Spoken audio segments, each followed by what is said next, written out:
ഈ പാലയുടെ നഗരസഭ അധ്യക്ഷയാകാൻ പോകുന്ന ദിയ പുളിക്കക്കണ്ടം നമുക്കിപ്പോൾ തത്സമയം അതിഥിയായിട്ട് ഉണ്ട്. നമുക്ക് ദിയയെ സ്വാഗതം ചെയ്യാം. ദിയ, ഗുഡ് മോർണിംഗ്, സ്വാഗതം ഹലോ മലയാളത്തിലേക്ക്.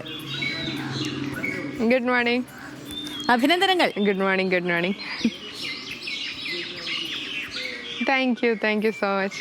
നമ്മൾ ഇതിനു മുമ്പ് എനിക്ക് തോന്നുന്നു ഒരാഴ്ചയായി തോന്നുന്നു നമ്മൾ കുടുംബമായിട്ട് നമ്മൾ ഇരുന്ന് സംസാരിച്ചായിരുന്നു. അപ്പോൾ അന്ന് കാര്യങ്ങളൊന്നും ഒരു തീരുമാനത്തിലേക്ക് എത്തിയിരുന്നില്ല. പക്ഷേ ഇപ്പോൾ സംസാരിക്കുമ്പോഴത്തേക്കും എല്ലാം കലങ്ങി തെളിഞ്ഞു, ഒരു തീരുമാനത്തിലേക്ക് വന്നു. രാജ്യത്ത് തന്നെ ആദ്യമായിട്ട് ഒരു 21 വയസ്സുള്ള പെൺകുട്ടി നഗരസഭ അധ്യക്ഷയാവാൻ പോവുകയാണ്.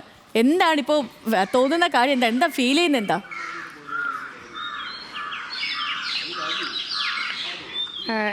എക്സൈറ്റ്മെൻറ്റ് തോന്നുന്നുണ്ട്. ഒത്തിരി സന്തോഷമുണ്ട്. ഇതൊരു ദൈവനിയോഗമായിട്ട് കാണുന്നു.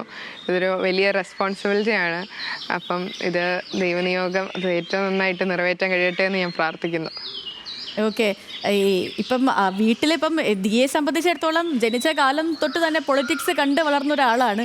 വീട്ടിലെ അച്ഛനാണെങ്കിലും അങ്കിളാണെങ്കിലും ഒക്കെയും പൊളിറ്റീഷ്യൻസാണ്. ഒരു പാരമ്പര്യമുള്ള കുടുംബമായിട്ട് തന്നെ ഒരു രാഷ്ട്രീയ പാരമ്പര്യമുള്ള വീട്. അച്ഛൻ കഴിഞ്ഞ 10-20 വർഷമായിട്ട് തന്നെ കൗൺസിലറാണ്, നഗരസഭയിലെ കീ പൊസിഷൻസൊക്കെ വഹിക്കുന്ന ഒരാളാണ്. അപ്പോൾ അതുകൊണ്ട് തന്നെ ആ ഒരു പാരമ്പര്യവും അതല്ലെങ്കിൽ അച്ഛൻ്റെ ആ ഒരു പിന്തുണയും ഒക്കെ ബലമാകും, അല്ലെങ്കിൽ മുന്നോട്ട് കൊണ്ട് പോകാൻ ഇത് ഒത്തിരി സഹായകമാകും എന്ന് കരുതുന്നുണ്ടോ? തീർച്ചയായിട്ടും. ചേച്ചി പറഞ്ഞ പോലെ എനിക്ക് 1 വയസ്സുള്ളപ്പോൾ അച്ഛൻ കൗൺസിലറായിട്ട് ആയതാണ്. അത് അച്ഛൻ്റെ രാഷ്ട്രീയ ഇതെന്ന് പറഞ്ഞാൽ അത് ഒത്തിരി മുമ്പേ തുടങ്ങിയതാണ്. അപ്പോൾ ഞാൻ രാഷ്ട്രീയത്തിലേക്ക് വന്നപ്പോൾ അല്ലെങ്കിൽ കൗൺസിലറായിട്ട് ജയിച്ചപ്പം ഞാൻ പറഞ്ഞിരുന്നു, അച്ഛൻ ചെയ്തതിൻ്റെ, അച്ഛൻ്റെ ഈ വാർഡുകളിൽ ചെയ്തതിൻ്റെ ഒരു 10% ചെയ്യാൻ പറ്റിയാൽ എനിക്കതൊരു വലിയ വിജയമായിട്ട് ഞാൻ കണക്കാക്കുന്നു എന്ന് പറഞ്ഞായിരുന്നു. ഇപ്പം അച്ഛനാണേലും വല്യച്ഛനാണേലും തരുന്ന അഡ്വൈസസ് അല്ലെങ്കിൽ അവർ പകർന്നു തരുന്ന മോറൽസാണ് ഞാനിപ്പോൾ ഇതിന് മുതൽക്കോട്ടായിട്ട് എടുക്കുന്നത്. ഇപ്പോൾ ഒരു അധ്യക്ഷ എന്ന നിലയിൽ വരികയാണെങ്കിൽ വൈസ് ചെയർപേഴ്സൺ ആകട്ടെ, ബാക്കിയുള്ള എല്ലാ കൗൺസിലേഴ്സാണ് ഒത്തിരി എക്സ്പീരിയൻസ്ഡ് ആയിട്ടുള്ള ആൾക്കാരാണ്. അപ്പോൾ അവരെനിക്ക് പറഞ്ഞു തരാൻ പോകുന്ന അല്ലെങ്കിൽ അവരുടെ പിന്തുണ വളരെ പ്രാധാന്യമുള്ളതായിരിക്കും. അപ്പം എല്ലാവരുടെയും പിന്തുണയും എല്ലാവരുടെയും ഒരു ഇതോടെ വേണം എനിക്കിത് മുന്നോട്ട് കൊണ്ടുപോകാൻ. അത് ഏറ്റവും നല്ല രീതിയിൽ തന്നെ മുന്നോട്ട് കൊണ്ടുപോകാൻ പറ്റട്ടെ എന്ന് ആഗ്രഹിക്കുന്നു. തീർച്ചയായും അങ്ങനെ തന്നെ സംഭവിക്കട്ടെ ദിയ. ഇപ്പോൾ നമ്മൾ ഈ 21 വയസ്സെന്നൊക്കെ പറയുന്നത്, പക്ഷേ പ്രായം നമ്മുടെ ഈ പ്രവർത്തിക്കൊരു ഘടകമേ അല്ല. പ്രായവും പ്രവൃത്തിയുമായിട്ട് തന്നെ നമ്മൾ കണക്കാക്കണം. ഇപ്പം ദിയയ്ക്ക് മേൽ അത്രമേൽ വിശ്വാസം ഉള്ളത് കൊണ്ടാണല്ലോ ഈ ജനങ്ങൾ ദിയയെ തിരഞ്ഞെടുത്തതും ദിയയ്ക്ക് ഇപ്പോഴത്തെ മറ്റൊരു ഒരു നഗരസഭയുടെ അധ്യക്ഷ പദവി ഈ പ്രായത്തിൽ കിട്ടുന്നതും. ഇപ്പോൾ പ്രായം ഒന്നിനും ഒരു തടസ്സമേ അല്ല. അപ്പോൾ ദിയയ്ക്ക് എന്തെങ്കിലും ഒരു മാസ്റ്റർ പ്ലാൻ ഉണ്ടോ? ഇപ്പോൾ ഞാൻ അധ്യക്ഷയായി വരികയാണെങ്കിൽ ഇന്ന കാര്യങ്ങളൊക്കെ എനിക്ക് ചെയ്യണം, ഈ നഗരസഭയ്ക്ക് വേണ്ടി ഇന്ന കാര്യങ്ങളൊക്കെ ചെയ്യണം, അങ്ങനെ ഒരു പ്ലാനൊക്കെ ഉണ്ടോ?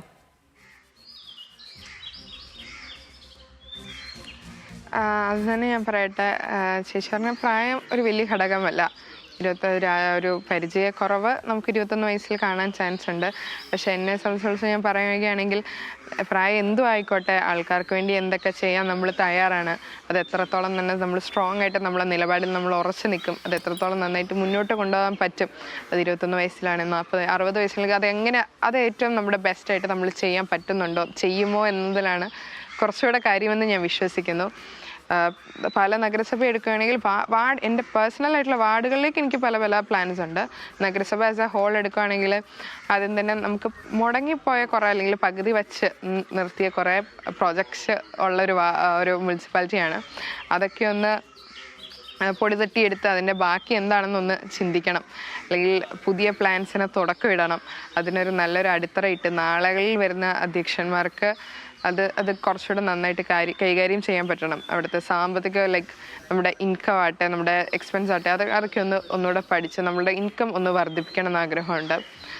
ഇപ്പം ഹോസ്പിറ്റലിൽ എടുക്കുകയാണെങ്കിൽ സ്കാനിങ് മെഷീൻസ്, ലിഫ്റ്റ്സ് കുറേ സ്ഥലത്ത് വർക്കിംഗ് അല്ല. അതിപ്പോൾ നമ്മുടെ പാല ഗവൺമെൻറ് ആവശ്യം ഒരു ഏതൊരു പ്രൈവറ്റ് ഹോസ്പിറ്റലിലെ പോലെ നല്ലൊരു സ്ഥാപനമായിട്ട് എനിക്കത് മുന്നോട്ട് ഉയർത്തുന്നത് വലിയ ആഗ്രഹമുണ്ട്. പല സ്റ്റേഡിയം ഒത്തിരി മെയിൻ്റെനൻസ് ആസ് ഓഫ് നൗ റിക്വയർമെൻറ്റിലുള്ളതാണ്. അത് എല്ലാം റിക്വയർമെൻറ്റ്സ് എല്ലാം ഫുൾഫിൽ ചെയ്ത് ഒരു ഇൻ്റർനാഷണൽ ലെവലിലേക്ക് ഉയർത്തണം എന്ന് ആഗ്രഹമുണ്ട്. ഒത്തിരി മത്സരങ്ങളെല്ലാം അവിടെ സംഘടിപ്പിക്കണം എന്നുള്ളൊരാഗ്രഹമാണ്. പിന്നെ പറയുകയാണെങ്കിൽ ഒത്തിരി ഒരു മഴ പെയ്താൽ നമുക്ക് ഒത്തിരി ഡ്രെയിനേജ് പ്രോബ്ലംസ് പാലായിൽ വരുന്നുണ്ട്. അപ്പോൾ അതിൻ്റെ കൂട്ടത്തിൽ തന്നെ നമുക്ക് മാലിന്യത്തിൻ്റെ പ്രശ്നങ്ങൾ വരുന്നുണ്ട്. അപ്പോൾ അത് മീനച്ചിലാറ്റിൽ പൊല്യൂട്ട് ആവാണ്ട് മാലിന്യ സംസ്കരണത്തിന് വേണ്ടി കുറച്ച് എക്സിസ്റ്റിംഗ് പദ്ധതികളുണ്ട്. അതൊക്കെ ഒന്ന് മോഡിഫൈ ചെയ്യണം. ഇപ്പം തൊഴിലുറപ്പ് പദ്ധതികളാണെങ്കിലും അത് ബാക്കിയായിട്ട് ചെയ്യണം. ഇപ്പം പിന്നെ തെരുവുനായ പ്രശ്നമുണ്ട്, അത് അതിൻ്റെ ലീഗാലിറ്റി അനുസരിച്ച് ആ പ്രോബ്ലം ഫിക്സ് ചെയ്യണം. പിന്നെ ജീവിത നിലവാരം ഉയർത്തണം തന്നെയായിരിക്കും എൻ്റെ ഫസ്റ്റ് ആൻഡ് പ്രൈമറി ഗോൾ.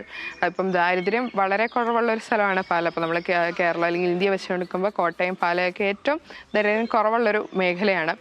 അപ്പം ഫുഡ് എന്നുള്ളൊരു എമ്യൂണിറ്റി കഴിഞ്ഞാൽ പിന്നെ ഹൗസിംഗ് ആയിരിക്കും ഞാൻ പ്രയോറിറ്റി കൊടുക്കുക. എല്ലാവർക്കും വീടെന്നുള്ളൊരു സ്വപ്നം സഫലമാക്കാൻ നഗരസഭയ്ക്ക് ചെയ്തു കൊടുക്കണം. പിന്നെ എഡ്യൂക്കേഷൻ അല്ലെങ്കിൽ ഹെൽത്ത് കെയർ, ഇതെല്ലാം പയ്യെ ഇതെല്ലാം എല്ലാവരുടെയും ജീവിത നിലവാരം ഉയർത്തുക തന്നെയായിരിക്കും എൻ്റെ ബേസിക് ഗോൾ. ഓക്കെ ദിയ, ഇപ്പം ഈ പൊളിറ്റിക്സ് അല്ലെങ്കിൽ രാഷ്ട്രീയ പ്രവർത്തനം അതൊന്നും ദിയെ ഞാൻ പറഞ്ഞു പഠിപ്പിക്കേണ്ട ആവശ്യമില്ല. ദിയ പറഞ്ഞപ്പോൾ തന്നെ കുഞ്ഞായി ജനിച്ച കാലം തൊട്ട് കണ്ടുവരുന്നൊരു കാര്യമാണ്. പക്ഷേ ഈ പറഞ്ഞ പോലെ നേരത്തെ ഉള്ളതുപോലെ അല്ല ഇപ്പോൾ ഈ സാഹചര്യം, പാലയിലെ സാഹചര്യം മറ്റൊന്നാണ്. പക്ഷേ എങ്കിലും ഇതിനു മുൻപ് ഇപ്പം ശ്രീ ബിനു പുളിക്കക്കണ്ടം അദ്ദേഹത്തിന് ഒരുപാട് പ്രതിസന്ധികളൊക്കെ നേരിടേണ്ടി വന്നിട്ടുണ്ട്. ഇപ്പം പ്രതീക്ഷിക്കാത്ത തരത്തിലുള്ള പല അലിഗേഷൻസ് ഒക്കെ കേൾക്കേണ്ടി വന്നിട്ടുണ്ട്. പ്രത്യേകിച്ച് ആ എയർപോർട്ടിൻ്റെ ഇഷ്യൂ ഒക്കെ വന്ന സമയത്ത് അത് ഒന്നും നമുക്ക് കേൾക്കുന്നവർക്ക് തന്നെ തോന്നും ഇതിലൊക്കെ എന്തെങ്കിലും കാര്യമുണ്ടോ തുടങ്ങി. അപ്പോൾ അങ്ങനെ ഒത്തിരി കാര്യങ്ങൾ നമ്മൾ പോലും പ്രതീക്ഷിക്കാത്ത കാര്യങ്ങൾ നമ്മൾ ചെയ്തോ ഇല്ലയോ അറിഞ്ഞോ ഇല്ലയോ അങ്ങനെ ഒന്നും വരാതെ പല ആരോപണങ്ങളൊക്കെ കേൾക്കേണ്ടിയും ഒക്കെയും വരും. അപ്പോൾ അതിനൊക്കെ ഒരു മെന്റലി കൂടി പ്രിപ്പയർ ചെയ്ത് വെച്ചിട്ടുണ്ടോ ദിയ?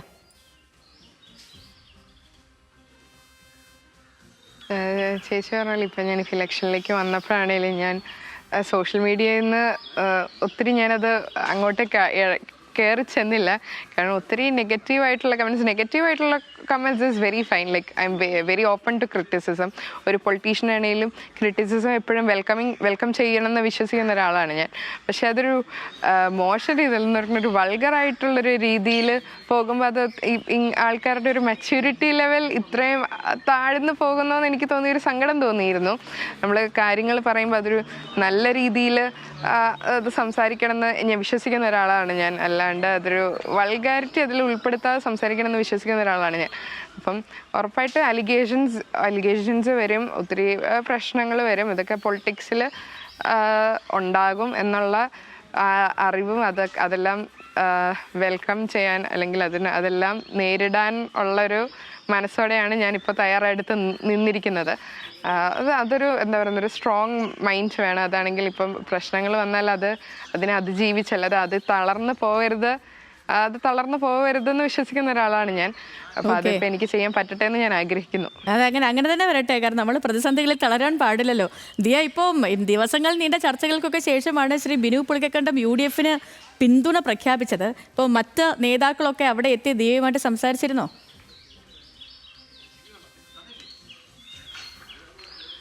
നമ്മൾ രണ്ട് മുന്നണികളുടെയും നേതാക്കളുമായിട്ട് സംസാരിച്ചിരുന്നു. അപ്പോൾ അവസാനം ഇപ്പോൾ എത്തിച്ചേർന്നത് ഇപ്പോൾ നമ്മൾ UDF നമുക്ക് പിന്തുണ നൽകി, നമ്മളും UDF-ന് പിന്തുണ നൽകി എന്നാണ് ഇപ്പോൾ അവസാനം എത്തിച്ചേർന്നത്.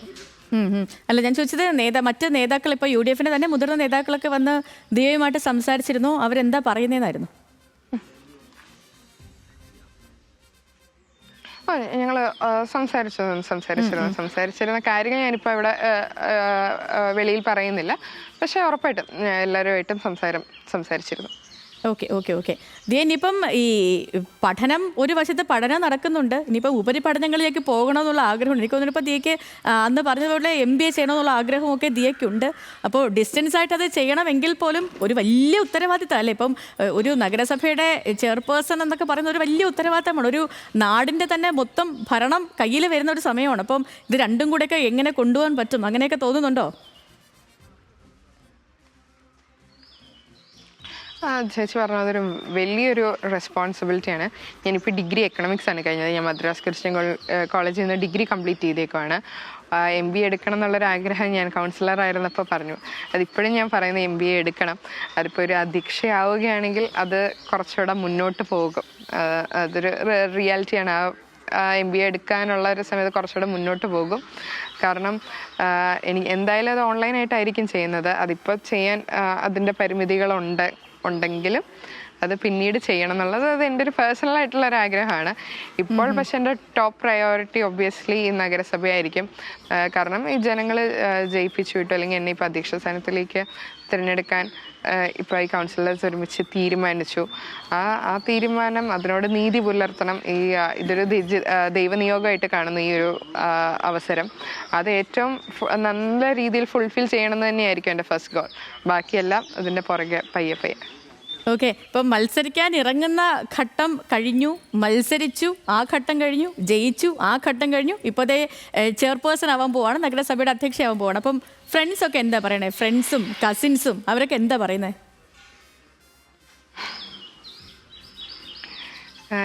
ഫാമിലി എല്ലാവർക്കും ഞങ്ങൾ നിന്നപ്പോൾ 3 പേര് നിൽക്കുന്നതുകൊണ്ട് എല്ലാവർക്കും ഭയങ്കര ടെൻഷനായിരുന്നു, ട്രിപ്പിൾ ടെൻഷനായിരുന്നു. അപ്പോൾ ജയിച്ചപ്പോഴും അതുപോലെ തന്നെ ട്രിപ്പിൾ സന്തോഷമാണ്. കൂട്ടുകാരാണേലും ഒത്തിരി പ്രൗഡാണ്. അപ്പം അവരൊക്കെ അങ്ങനെ എനിക്കൊരു ഒത്തിരി സന്തോഷം തോന്നുന്നു. അങ്ങനെയൊക്കെ അവരെന്നെ കാണുന്നുള്ള അവർ എനിക്ക് വേണ്ടി ഹാപ്പി ഉണ്ടല്ലോ എന്നുള്ളൊരു രീതിയിൽ. ഇപ്പം ചെന്നൈയിലാണെങ്കിലും ന്യൂസിൽ ഇപ്പം റിസൾട്ട് വന്ന ദിവസം തമിഴ്നാട്ടിലെ ന്യൂസിൽ 3 കുടുംബാംഗങ്ങളുള്ളതുകൊണ്ട് തമിഴ്നാട്ടിലെ ന്യൂസിൽ വരെ ഇത് വന്നായിരുന്നു. അപ്പം ഫ്രണ്ട്സ് ഒത്തിരി എക്സൈറ്റഡ് ആണ്. പിന്നെ ഒബ്വിയസ്ലി ചെലവ് ചെയ്യണം, അല്ലെങ്കിൽ ഇനി കാണുമ്പോൾ മാഡംനെ വിളിക്കണം, അങ്ങനത്തെ കുറേ ജോക്സ് അതിൻ്റെ കൂട്ടത്തിൽ തന്നെ ഉണ്ട്. ഓക്കെ, അപ്പോൾ അങ്ങനെയാണ് കാര്യങ്ങളൊക്കെ പോകുന്നത്. അപ്പോൾ ഇനി ദിയ, ക്രിസ്മസ് ഒക്കെ എങ്ങനെ ഉണ്ടായിരുന്നു? ക്രിസ്മസ് വളരെ നല്ലതായിരുന്നു. ഇതൊരു വളരെ വേറിട്ടൊരു ക്രിസ്മസ് ആയിരുന്നു. ആദ്യമായിട്ടാണ് ക്രിസ്മസിന് ഫുള്ള് ക്യാമറാസും ഇതുമൊക്കെ. അപ്പം ക്രിസ്മസ് നല്ലൊരു ക്രിസ്മസ് ആയിരുന്നു. നല്ല രീതിയിൽ തന്നെ ആഘോഷിക്കാൻ പറ്റി. ഇനിയൊരു പുതുവത്സരം ഞാൻ കഴിഞ്ഞ ഇയർ സ്റ്റാർട്ട് ചെയ്തതിലും എൻറ്റയർലി ഡിഫറെൻ്റ് ആയിട്ടാണ് ഇപ്പോൾ ഈ ന്യൂ ഇയർ സ്റ്റാർട്ട് ചെയ്യാൻ പോകുന്നത്. അപ്പം ഏറ്റവും നല്ല രീതിയിൽ തന്നെ അത് മുന്നോട്ട് കൊണ്ടുപോകാൻ പറ്റട്ടെ എന്ന് ഞാൻ ആഗ്രഹിക്കുന്നു. അപ്പോൾ ദിയയ്ക്ക് വലിയ തിരക്കുള്ള ഒരു ദിവസം കൂടിയാണെന്ന്. അതിനിടയ്ക്ക് ഞങ്ങൾക്ക് വേണ്ടി ഒരു 10-15 മിനിറ്റ് ചെലവഴിച്ചാൽ ഒത്തിരി സന്തോഷം. ദിയ അപ്പോൾ എല്ലാം പറഞ്ഞതുപോലെ നന്നായി നടക്കട്ടെ. നല്ല പ്ലാൻസ് ഉണ്ട് ദിയയ്ക്ക്. അതെല്ലാം ആ പ്ലാനുകൾ അനുസരിച്ച് തന്നെ മുമ്പോട്ട് പോകാൻ പറ്റട്ടെ. പിന്നെ ഒരു ചെറിയ ഒരാളാണ്, നല്ല വിഷനുള്ള ആളാണ്. അപ്പോൾ അത് പാലയ്ക്ക് ഗുണകരമായി തീരുമെന്ന് തന്നെയാണ് ഞങ്ങളുടെയൊക്കെയും പ്രതീക്ഷ. All the best Diya. ഒപ്പം നല്ലൊരു ദിവസം കൂടി പറയുന്നു. Thank you. ഒത്തിരി ഒത്തിരി സന്തോഷം. Thank you so much. Okay.